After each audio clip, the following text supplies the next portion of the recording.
Sagittarius, hi, welcome to Mr. Queen PH. At ito ang inyong monthly reading for January 2025. Ayan, so this is a general reading, of course.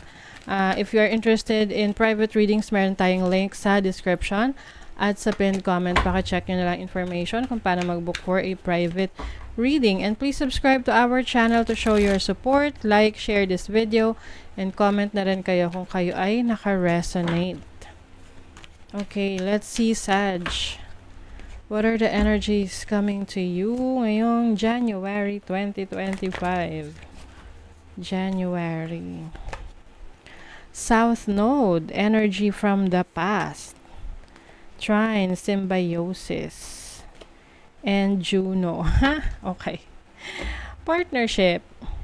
So, maaring merong person from the past that will try to gain your trust. Parang gusto niyang maibalik yung tiwala mo sa kanya, or to collaborate or to work with you. Pwedeng ganun eh. Can be sa project, dati mo nakasama sa trabaho, or dati mong nakasama sa business, ganyan, or some sort of projects. Iba naman, this can be a romantic connection from your past. May magbabalik ngayong January. Siyempre, pag mga past, kailangan medyo mag-ingat tayo dyan. Diba? Kasi, siyempre, baka ganun pa rin yung issue, no, from the past. But I also see here na maaring you are healing from your past, no? From past relationship, past experiences na nagbigay sa'yo ng trauma, and someone is helping you or something is helping you to recover from that. Maraming ways para may makatulong sa atin, hindi lang tao. Pwede ring bagay gawain. Let's say, for example, kung meron kang bagong libangan, no? So, that is your way to heal. That is your way to express yourself. So, mas mabilis na mag-move on, 'di ba? Oo. So, kumbaga, whatever this is na energy from the past na maaring may opportunity na bumalik sa'yo, kaya mo tong harapin ulit, no? And decide if willing ka na to have this situation or itong tao na to na bumalik sa buhay mo. Okay? You have the Seven of Swords. The Eight of Wands. Yeah, pay attention sa intentions ng ibang tao sa inyo. Sag. Kasi maaring merong energy from your past na babalik, or will try to communicate or contact you. May messages kasi rito. Parang tinitingnan niya kung may pag-asa pa siya sa'yo. Tinitingnan niya kung magiging marupok ka. Kung babalikan mo pa. Oo, ang kasi rito, parang mayroon ka pang feelings. Parang hindi ka pa ganun ka totally decided na mag-move on from this situation. Okay? So, this can be a relationship. Yung iba naman, pwedeng trabaho na iniwan mo, nag-resign ka, tapos pinapabalik ka ng boss mo. Pag-isipan mo rin kasi baka pa rin, ganun pa rin yung issue nun, 'di ba? Kung nag-resign ka, toxic kasi yung mga katrabaho mo. Ano ang guarantee na wala na sila, 'di ba? Or wala na yung toxicity sa trabaho. With the Three of Pentacles here, meron kang binibuild. Parang yung iba sa inyo nakapagsimula na kayo na trabahuhin or simulan yung pangarap nyo. Let's say you want to start a business. So, nagsisimula na kayo mag-research or somehow na i-launch na yung negosyo na yan. Yung iba naman, pwedeng trabaho to na may bago kang work, na nandun ka sa process of training, learning new things. Oo, kasi 'di ba kapag bago ka sa trabaho, meron talagang training 'yan, lalo na kung itong trabaho na to is medyo technical, 'di ba? So you have to undergo trainings. There's also growth for you. I think you are going to be more creative ngayong January. Just pay attention lang kasi meron ditong hindi magandang intentions towards you. Pwedeng meron person na will try to lure you, yung tipong ikukumbinsi ka for something that is not what it seems, parang ganon. Parang panluloko, no? So, be careful with that. Umiwas din sa mga yung mga links na kiniklik ninyo, 'di ba? Maraming mga ganyan na nasa-scam dahil sa maling sa mga links na kiniklik.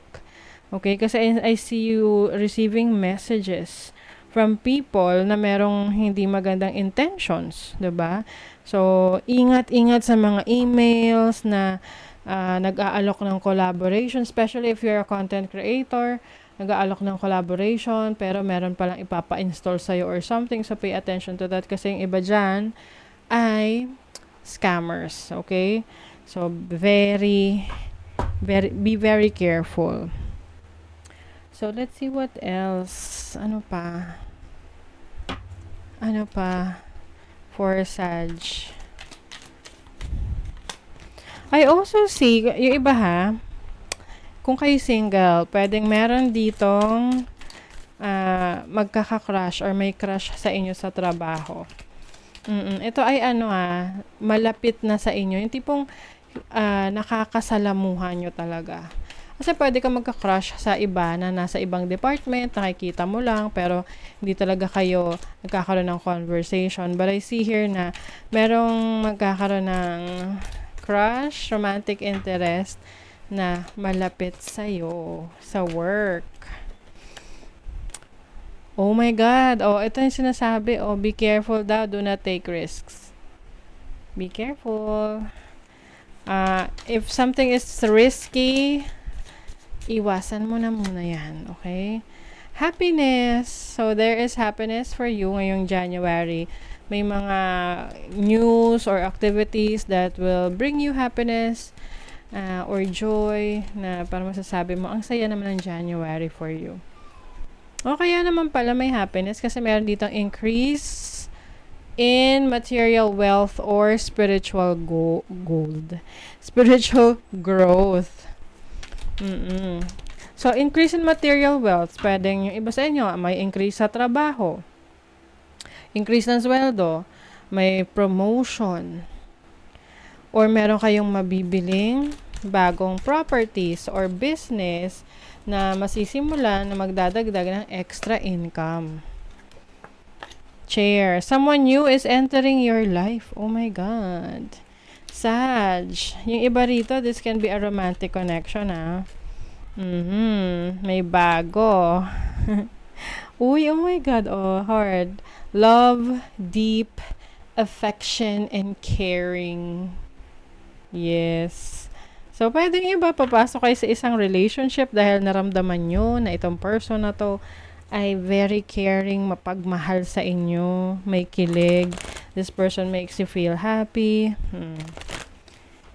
Okay, what else? Balance. Ask how to bring balance to the situation and into your heart. Bringing balance into your life. Ngayong January, kumbaga yung attention mo, hindi lang sa isang bagay, no? So, mga bagay na importante sa'yo. Well-balanced. You are the light. It is safe to fully step into your light. Yes, you're going to be more confident, no? Sa sarili mo, yung mga kakayanan mo. This is also acceptance for who you really are. That's why you are more confident. And you will shine bright.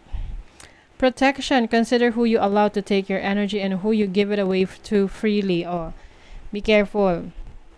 'Di ba? Yung mga taong will try to be close to you or pwedeng gustong bumalik sa buhay mo. Okay? Ipagdasal mo na lang na proteksyonan ka sa mga taong merong hindi magandang intention towards you. Para safe na safe ka.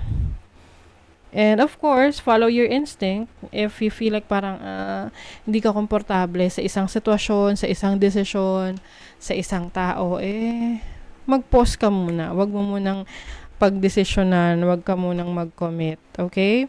So, that is your reading, Sagittarius. Thank you so much. See you again.